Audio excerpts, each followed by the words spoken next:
Are gun trusts still necessary in 2026? Yes, and this has become a confusing issue because the tax dropped to zero for a lot of NFA items.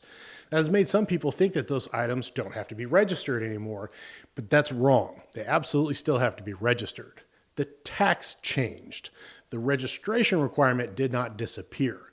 The possession rules did not disappear, and the estate planning problems did not disappear. So this video is Gun Trust 101, updated for what's happening right now. I'm a Texas estate planning and probate attorney. This is general information, not legal advice for your specific situation. Some of the rules I'm going to discuss are federal and apply to all 50 states. Others are Texas specific, and Texas is the only state where I am licensed. Let's start with the basics. What is a trust? A trust is basically a legal container with instructions. You create the trust, you put property in the trust, and the trust says who's in charge of that property. The trust also says who is allowed to benefit from the property and what happens if the person in charge dies, becomes incapacitated, resigns, or can't serve anymore. That's the basic trust concept. In a regular revocable living trust, the person who creates the trust is usually called the settlor, grantor, or trust maker. The trustee is the person in charge of the trust property. The successor trustee is the backup trustee. The beneficiaries are the people who benefit from the trust property. They may receive it outright, or the trust may continue holding the property for their benefit. In a normal estate plan, a living trust might hold or receive your house, bank accounts, investment accounts, vehicles, business interests, and personal property. I love using trusts for estate planning because they avoid probate, reduce cost, speed up administration, and make things easier for the people left behind. A gun trust takes that same trust concept and applies it to firearms that create special legal issues. More specifically, a gun trust is designed to own and manage firearms regulated by the National Firearms Act. It's called the NFA. The trust can be the registered owner of the NFA item. The trustees are the people with authority under the trust to manage and possess the trust property, assuming they're legally eligible to possess firearms. Co-trustees can be added so more than one person has authority to possess the property. The successor trustee steps in if an original trustee dies, resigns, or becomes incapacitated. The beneficiaries are the people who receive the property. But being a beneficiary is not the same thing as being allowed to possess the item today. With NFA items, possession is a big issue. It's not enough to say to other people, well, my son gets this when I die. That may tell us who you want to receive the item someday, but it does not answer some very important questions. Like who can possess it right now? Who can access the safe? Who can take it to the range? Who can secure it if you're in the hospital? Who can deal with it if you come down with dementia? Who has authority after you die? A gun trust answers those questions before there's a crisis. It's not a loophole. It does not avoid ATF approval. It does not make a prohibited person legal. It's not a way around the law. A gun trust is an authority document. It says who can possess, manage, transfer, sell, inherit, and who takes over when you're gone or unable to act. That's why gun trusts still matter. Now, what actually goes in a gun trust? Well, usually we're talking about NFA items. That includes suppressors, short-barreled rifles, short-barreled shotguns, any other weapons, transferable machine guns, and destructive devices. Suppressors are the big one. Short-barrel rifles, commonly called SBRs, are also very common. An SBR generally means a rifle with a barrel under 16 inches. Short-barreled shotguns, or SBSs, are shotguns with a barrel under 18 inches. AOW stands for any other weapon. It's a catch-all NFA category for certain concealable weapons that are not ordinary handguns, including things like some smooth-bore pistols and disguised firearms like pins or canes. It's a technical category, so if you're dealing with an AOW, don't guess. Transferable machine guns are their own category because of the 1986 restrictions. Destructive devices are also their own specialized category, but for most everyday people, the most common NFA items we're talking about are suppressors and SBRs. Those are the types of items where a gun trust makes sense, but most guns don't need a gun trust. A regular pistol does not need a gun trust. Neither does a hunting rifle or just a regular shotgun you got from your grandfather. Most AR-15s don't need a gun trust either. A standard AR-15 rifle is a normal firearm. They're very popular. It's not an NFA item just because it's an AR-15. The AR platform is not the issue, but the configuration can be. If the AR-15 is configured as a short-barreled rifle, then we're talking about an NFA item. If you own a suppressor for the AR-15, that suppressor is the NFA item. But the normal AR-15 rifle itself does not need a special gun trust. And when I say NFA items still have to be registered, I'm talking about NFA registration. I'm not talking about some general federal gun registry. Your normal pistol, shotgun, hunting rifle, standard AR-15, those are not the issues. NFA items are different, and they have to be registered subject to background checks, fingerprints, etc. The tax went to $0 for many of those transfers. The registration requirement did not disappear. For ordinary firearms, you use your own regular revocable living trust. That's the same trust you use for the rest of your estate plan. Your regular living trust should address firearms. It should tell the trustee how to handle them. It should say not to distribute firearms to a prohibited person. It should give the trustee flexibility if a beneficiary is unsafe, irresponsible, underage, or legally unable to receive the firearm. The trust should let the trustee sell, store, transfer, or distribute firearms in a lawful way. So the simple rule is this: normal guns go in the normal estate plan. NFA items go in the gun trust. Now let's talk about why possession is such a big deal. If an NFA item is registered to you individually, then you are the registrant, not your spouse, not your adult child, not your brother, not your hunting buddy, not the person you named in your will. You. That creates a real-world problem because firearms are often stored in a home where other people live. Maybe your spouse knows the safe combination. Maybe your adult child knows where your suppressor is. Maybe someone else would need to secure the item if you're in the hospital. That's exactly the kind of issue a gun trust is designed to solve. If the trust owns the NFA item and the right people are properly named as trustees, then the trust creates a clear chain of authority for possession. That matters during your lifetime. It matters if you become incapacitated, and it matters after death. This possession issue is so real, the ATF has recently proposed a rule allowing registration for spouses. If that rule becomes final, it may help some married couples because both spouses could be registered together without creating a trust. But that proposed rule proves the point. It acknowledges the possession problem. If one spouse owns an NFA item individually, the other spouse can be left in a bad position after death. But joint spousal registration still does not replace a gun trust. It does not help single people. It does not solve what happens if both spouses die. It does not solve minor children. It does not solve adult children, for that matter. It does not solve a brother or sister who has to administer the estate.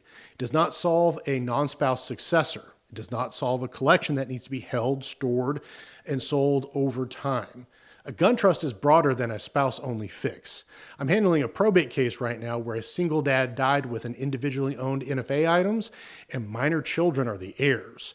That case is substantially more burdensome and expensive than it needed to be. Why? Because the NFA items were owned individually. There's no spouse to rely on. The heirs are minors, and the estate has to be handled carefully because nobody wants the wrong person in possession of regulated firearms. A properly drafted gun trust would have made that situation much cleaner. The trust could have named the person in charge. The trust could have given that person authority. The trust could have continued to hold the items for the minor beneficiaries until the right time. Instead, the family's trying to solve those problems after death, and that's always harder, slower, and more expensive than solving them in advance. There are also other proposed administrative changes involving things like interstate transportation, fingerprints, photographs, and LEO notification. Those may make the process easier, but just like reducing the tax to zero makes the process easier, it doesn't change whether registration is necessary and whether estate planning is necessary. Who is legally authorized to possess, secure, control, transfer, or inherit the item when you're incapacitated or dead? That's the gun trust issue. Now let's talk about the Form 5 misconception. People say, well, my family can just file a Form 5 when I die. That's not the whole story. A Form 5 is an ATF form, but it's not a legal authority. If the NFA item was owned individually, probate has to be filed so the court can appoint an executor or administrator with authority to act for the estate. It's not just a shortcut filing to prove up a will. You need the type of probate that results in court-issued letters. The Form 5 is not step one. Court authority is step one. Being named in a will does not make you the executor. A will nominates an executor. The court appoints the executor and gives the person the power to act. The court has to admit the will to probate, appoint the executor, and issue letters testamentary.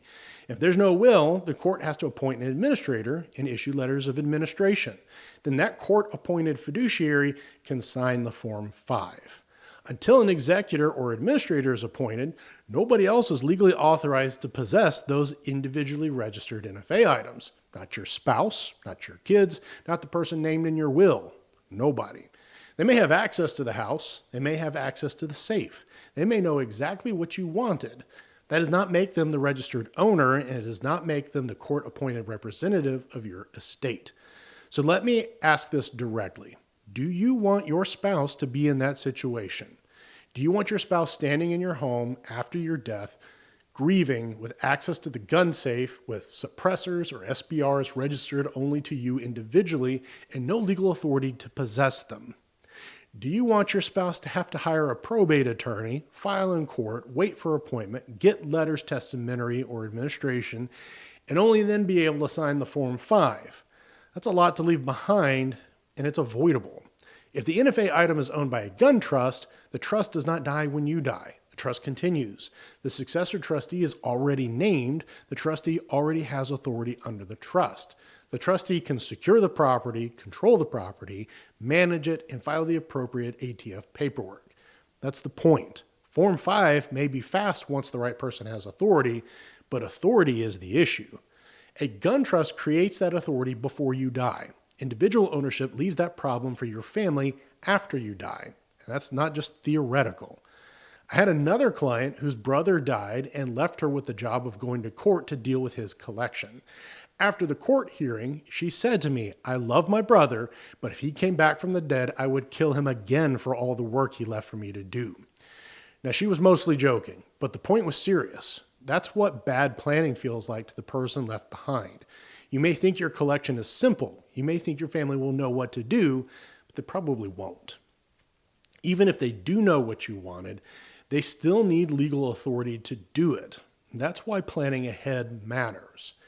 Now let's talk about the individual registration is faster argument. Some people file individually because they want the item approved faster. And I understand the temptation. When NFA wait times were measured in months, the timing difference felt like a big deal. My first suppressor purchase took 9 months to approve. So I understand why people care about timing. But in 2026, that argument is much weaker. As I'm recording this, ATF's current processing time for Form 4 individual e-forms is averaging 8 days. Form 4 trust e-forms are averaging 25 days. That's a 17-day difference, a little over 2 weeks. So yes, individual filing is faster, but is saving 17 days worth dumping months of estate administration on your spouse, your kids, your sibling, or whoever has to clean up after you? No, that's terrible trade. Waiting 17 more days should be a piece of cake. Filing individually to save 17 days while leaving someone else months of probate problems is selfish estate planning. You got your suppressor 2.5 weeks faster. They got court filings, attorney's fees, delay, stress, uncertainty, and a regulated item that nobody else is authorized to possess until a court appoints someone. Don't trade 17 days of convenience for months of family burden. That's not protecting your family. That's making your convenience their problem. Now, what if you already own NFA items individually? Can you move them into a trust? Yes, absolutely, but you have to do it correctly. You do not move an individually owned NFA item into a trust just by writing it on a trust schedule. For ATF purposes, the item is registered to you individually until ATF approves a transfer to the trust. So that means you file a Form 4. You are the transferor. The trust is the transferee. Each NFA item needs its own transfer. The trust needs to exist before the transfer is filed. The responsible persons of the trust need to comply with the responsible person requirements in effect when the application is filed. And then you wait for ATF approval. The good news is that in 2026, for most NFA items, the transfer tax is $0. That makes cleaning up individually owned suppressors and SBRs much more affordable than it used to be. But the approval process still matters. Until the ATF approves the transfer, the trust does not own the item for NFA registration purposes. And your co-trustees should not treat it like a trust-owned item that they can possess. That's why the best time to create the gun trust is before you file your Form 1 or Form 4. Get the trust in place first, then file with the trust as the owner from the beginning. That avoids the cleanup transfer later. So are gun trusts still necessary in 2026? Yes. The tax changed, but the registration requirement did not disappear. The possession rules did not disappear, and the estate planning problems didn't go away. If you own ordinary firearms, including most AR-15s, pistols, rifles, shotguns, those should usually be handled through a regular living trust. But if you own suppressors, short-barrel rifles, short-barrel shotguns, AOWs, transferable machine guns, or destructive devices, you need a gun trust. At TexanWillsandTrusts.com, we offer affordable Texas revocable living trusts and Texas gun trusts that are designed to work together. Go to TexanWillsandTrusts.com to get started today. Get the gun trust before you acquire a new item, and if you already filed individually, fix it now instead of leaving the mess to your spouse, your kids, or whoever has to clean it up. Don't save 17 days today by creating months of problems for someone else later.